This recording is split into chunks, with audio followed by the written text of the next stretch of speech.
We're pleased to welcome longtime NFL linebacker, Super Bowl champion A.J. Hawk, who now does radio for SiriusXM.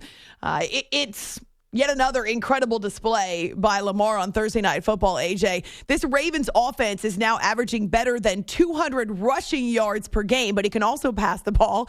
As a defender, what's the first thing you do to try and slow that offense down?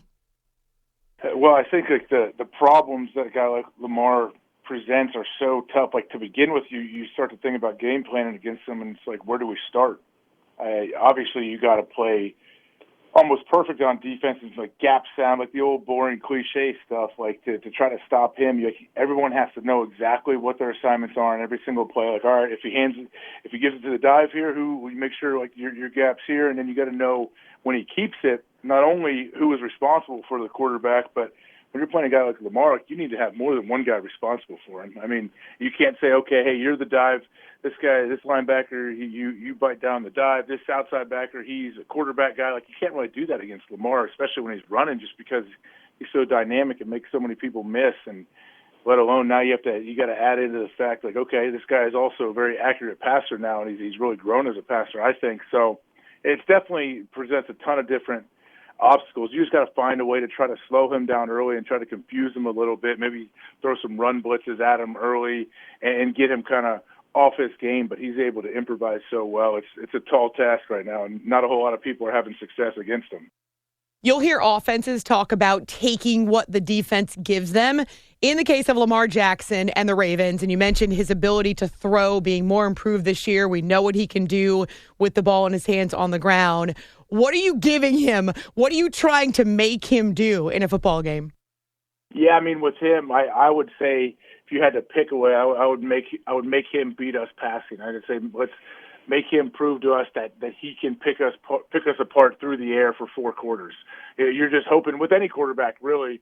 You're hoping if you can make them one-dimensional somehow and take away the run game at least, which is crazy to think with Mark Ingram back there and with all that Lamar's able to do when he does run. If you can find a way to stifle the run early, make him beat you passing. I mean, that's what you have to try to do, I think, right now with Lamar, and try to force him into making a couple mistakes here, and you got to capitalize on that and try to turn the ball over, no question.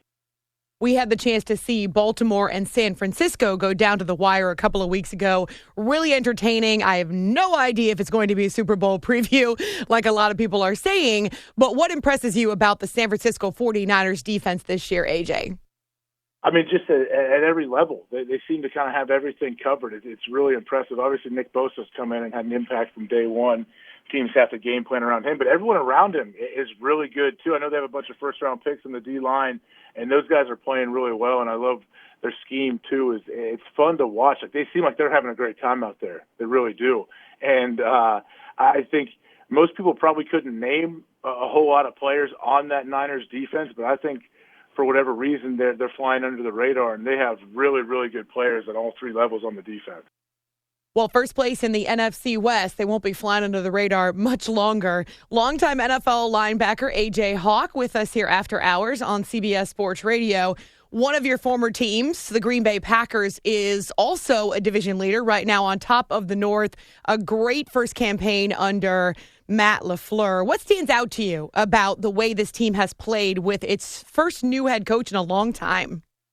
Yeah, I mean, LaFleur's done a great job. I mean, they already have double-digit victories, and when you think about the Packers coming in there, you have Aaron Rodgers, so you have a great toy to play with. You just got to find the best way to utilize them, and with the success that they've had running the ball, and you couple that with Aaron Rodgers, I mean, it's unbelievable trying to think about stopping them. And I know they didn't have Devontae Adams for a while. He was banged up, and now he's back in the lineup, and he's by far one of the most underrated receivers in the NFL. He's just so good, and I think Aaron has tons of trust in him.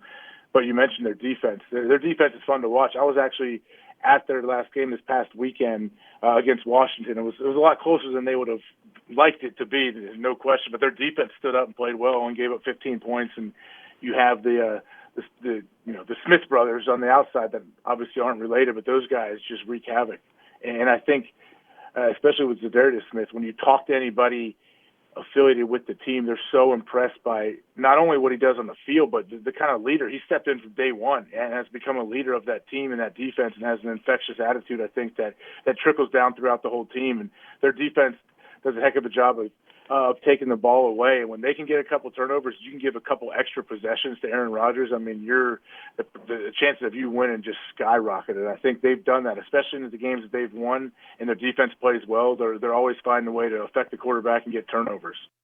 Yeah, I'm not sure you could ask for much more under Matt LaFleur, and it's certainly a reinvigorated fan base and a lot of excitement about the Packers as we head toward the end of the regular season. But I'm actually really excited to see Mike McCarthy back on the sideline sometime in the near future. He was your longtime head coach in Green Bay, AJ. When you think about Coach McCarthy, what's the best fit for him as he seeks a new job? I mean, obviously, anywhere. He wants to get back into coaching bad, and every coach does. That's not in there. It's so foreign to them to all of a sudden not be running a team and to be doing just normal, everyday stuff. They're so regimented. They have everything laid out for the whole year. But honestly, I think he could go anywhere. That's the good thing about Coach McCarthy. I played 9 years for him. I came in, my draft class was the first year that he was the head coach of Green Bay, and so I got to see what it was like from year one all the way through 9 years of his tenure there. I think he's a guy that he's, like you said, it's fun to see him on the sidelines. I mean, he's animated. He wears his heart on his sleeve. He's going to let you know whatever way he is feeling. But he's everything he does, like he's the definition of like a pro football coach, to where he's far and away, he's the voice of that team. He runs the team. You know who the boss is. He's going to hold you accountable, but he's able to balance that to where he's going to hold guys accountable and not let anything slip, but he also lets guys be individuals too, and he understands, and he doesn't have you do any stupid things just to do it. Like some coaches maybe that aren't as good will have you just do random things throughout the day as far as scheduling or little things you may do in practice that he just thinks are important because he wants to let everybody know that he's the boss. McCarthy doesn't do that. He gives you the freedom to go out there and play and let you have fun while staying in control of the team and not letting anything slip, like the little things, letting guys show up late or miss workouts. Things like that don't happen around Green Bay when Coach McCarthy is there. So I think wherever he goes, he's going to be successful, and I think it's going to be really fun to watch. I'm just curious if he is going to continue to call the plays on offense if he is the head coach. I don't know if that's something he wants to continue to do, or if maybe he wants to take on more of like a CEO role and kind of just oversee everything. Former NFL linebacker A.J. Hawk won a Super Bowl with the Packers and Mike McCarthy during his time in the league. It's After Hours here on CBS Sports Radio. You mentioned Coach wearing his heart on his sleeve. That's not something we got to see very often as fans. But his recent interview with NFL Network, he actually got choked up as he talked about how much he needs to coach and how his family will go anywhere that there's a good job. Do you think he got a bad rap in his exit from Green Bay? I mean, I think maybe how it went down and doing it during the season, no one saw that coming. It was always questions, is it going to happen after the season? But, maybe I'm sure the Packers did it because they felt like not only were they helping themselves and getting a jump start on the coaching search, but also maybe get him a jump start on maybe interviewing at other places. So, I mean, anytime you exit a place that you've had so much success and you want to be there and you have so much respect for the organization, yeah, I mean, I'm sure he feels like it's, it doesn't feel good leaving there. But I think I saw that same interview he did as well, and it was good to see him get all choked up. Then he even says like he didn't know why that question did it to him. But Coach McCarthy would always give these great speeches, these little talks on Saturday night before we would finally break and go back to our hotel room. And it was a lot of times it was referencing streets he grew up on in Pittsburgh and things going on. And he's not scared to get a little emotional at times. And obviously it usually comes when you're talking about family and kids and everything. But he cares so much about his guys, like he really does, and I just think he's a special guy, and like you said, I can't wait to see wherever he is coaching next. In light of the 120th Army-Navy game coming up on Saturday, I asked my listeners the best football rivalries, and two of the ones that were mentioned the most are two that you played in. So, of course, Packers-Bears from the NFL, but also Ohio State-Michigan. What made each of those rivalries special? I think just the battles that they've had, like the history of the rivalry and the great players that have taken part in it. I knew about the rivalry when I got to Green Bay, but I guess I didn't know a whole lot of specifics. And Coach McCarthy, that's one thing he did a great job of, starting like the Monday of Bears Week when we play him twice a year. He would start playing videos and highlights and different things of just different old school coaches talking about the rivalry, some of the older players that have taken part in it, them letting, like, speaking to camera, to letting everybody know how serious it was and how serious they took it and how much fun it was to be a part of it. So you kind of have a build up the week leading up to it every single time you play the Bears game. And every single time that we would play them, like I said, twice a year for 9 years, like it's not like it died off. He would continue to educate us and let us know how special it is to be a part of that rivalry. And when you talk about Ohio State, Michigan, I mean, I grew up in Ohio, so I'm a little biased.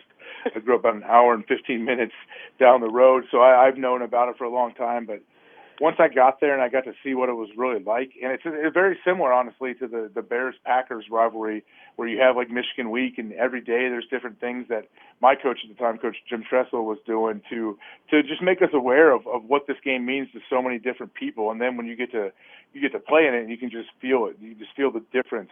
And I'm 3-1 against Michigan. I mean, now as of late, I mean, Ohio State's been so successful that these young kids that play now, they all are 4-5-0 against Michigan, it seems like, and they think it's crazy to ever lose to them. But especially when I was playing, I mean, Michigan, they were giving us a little tougher test than maybe they have been lately. But you see it, I think, when you talk to people outside of the program.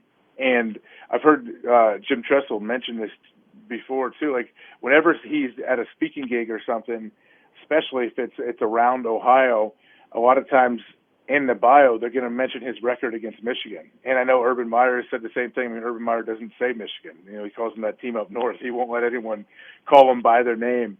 So it's just when you talk to people that haven't had a chance to take part in the rivalry and haven't had a chance to play in it and see it firsthand, I think that's when you start to really understand how special it truly is.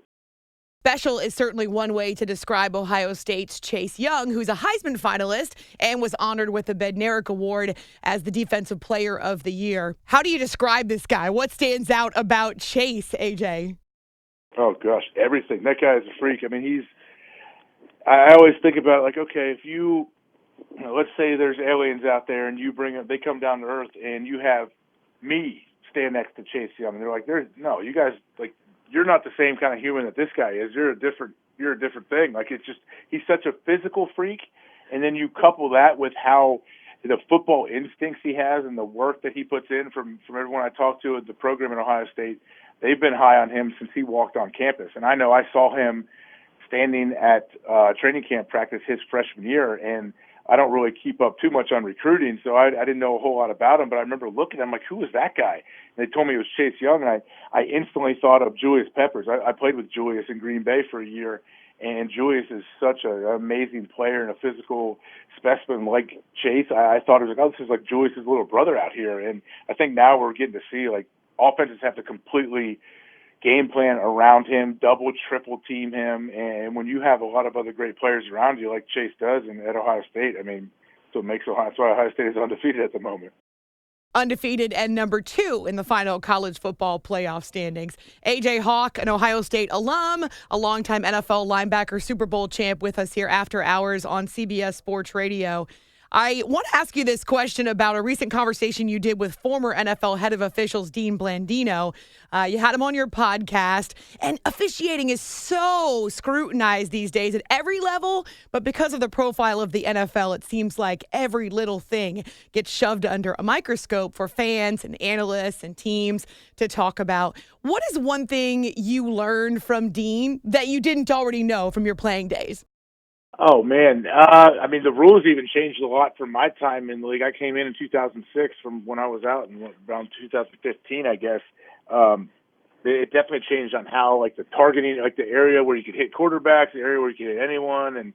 And not only are you going to – it used to be like, okay, you hit somebody in the head that was a high shot. You may get fined for it, but it wasn't going to be a penalty at the time. Now it's a game changer. I mean, if it's third down and you guys make a stop, but you hit somebody high, I mean, you give them an automatic first down. It's brutal. It can kill your team. So the one thing I would always talk to the officials during replay reviews, I would always try to get a little feel for not the guy looking in the little monitor, but the guys standing on the field. They don't really have anything to do. They're just waiting to see what the call is going to be, if it's going to be overturned or not.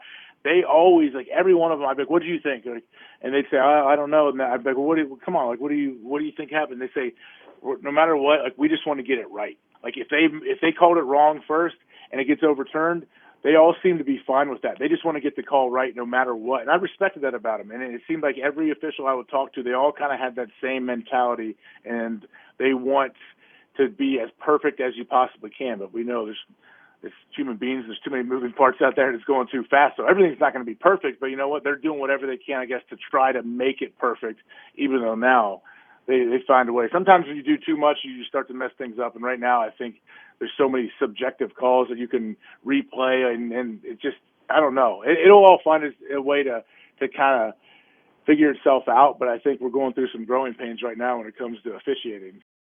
It always fascinates me when I see former NFL QBs like Hall of Famer Kurt Warner tweeting that defenses are at a disadvantage these days in the league. Do you agree with that? I mean, yeah, and that's probably how it should be, though. I get it. I grew up playing football, baseball, and basketball, and I played running back too when I was playing football when I was growing up and in high school. So I want to see points scored too. But yeah, of course the rules are definitely slanted for the offense. I mean, I think that one of the biggest things they changed Peyton Manning pretty much got the rule change when you could any kind of contact past 5 yards, you can't really jam at the line like you want to, and especially think about going back to Dick Butkus and Singletary and all these linebackers back in the day. You hear them talking these videos, and they're like, "Hey, no one's coming across the middle. That's my area. Like if you come across the middle, you're going to pay a price. That's whether they had the ball or not." But reality is now that's not the case. You can't just take guys out randomly like they used to. So guys are going to be more open. They're going to have bigger windows to throw into, and we see a lot these quarterbacks putting up huge yards and a lot of points. But I at the same time I understand it. I don't really like to watch a 10-7 football game either.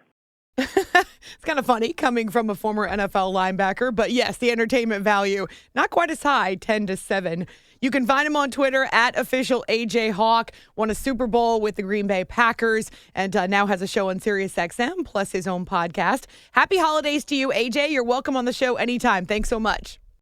Oh, thank you very much.